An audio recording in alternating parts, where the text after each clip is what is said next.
வணக்கம். விரிந்த பார்வையின் இன்றைய காலை நேர செய்திகள். வாசிப்பவர் சூர்யா தேவி.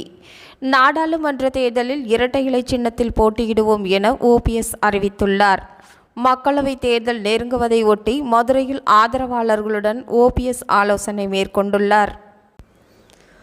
தமிழக வெற்றி கழகம் என்ற பெயரில் விஜய் தனது அரசியல் பயணத்தை தொடங்கியுள்ளார்.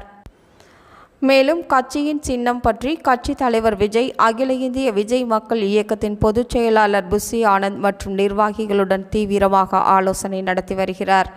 கட்சி சின்னம் பெண்களை கவரும் வகையில் இருக்க வேண்டும் என்ற நோக்கில் வடிவமைக்கப்பட உள்ளதாக தகவல்கள் வெளியாகியுள்ளன.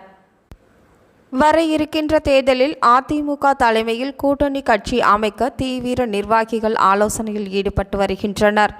இந்நிலையில் கட்சியின் மூத்த உறுப்பினர்களில் ஒருவரான கே. வடிவேல் அதிமுகவில் இருந்து விலகி பாஜகவில் இணைய இருப்பதாக தகவல். அமைச்சர்களுக்கு எதிரான வழக்கை தாமாக முன்வந்து உயர்நீதிமன்ற தனி நீதிபதி விசாரித்த விவகாரத்தில் உச்சநீதிமன்றம் முக்கிய உத்தரவை பிறப்பித்துள்ளது.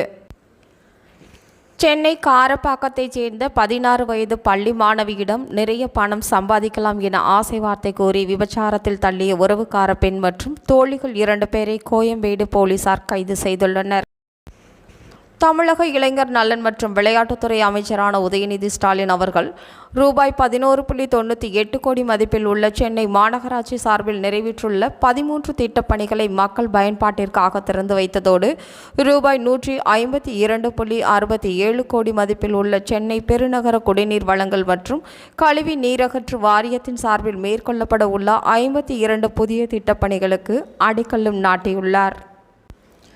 தமிழக அமைச்சர்கள் தாமோ அன்பரசன், பாக சேகர் பாபு ஆகியோர் ரூபாய் 10 லட்சம் மதிப்பில் புதிய காவல் நிலையம் கட்டுவதற்கான அடிக்கல்லை தொடங்கி வைத்துள்ளனர். இத்துடன் செய்திகள் நிறைவடைந்தன.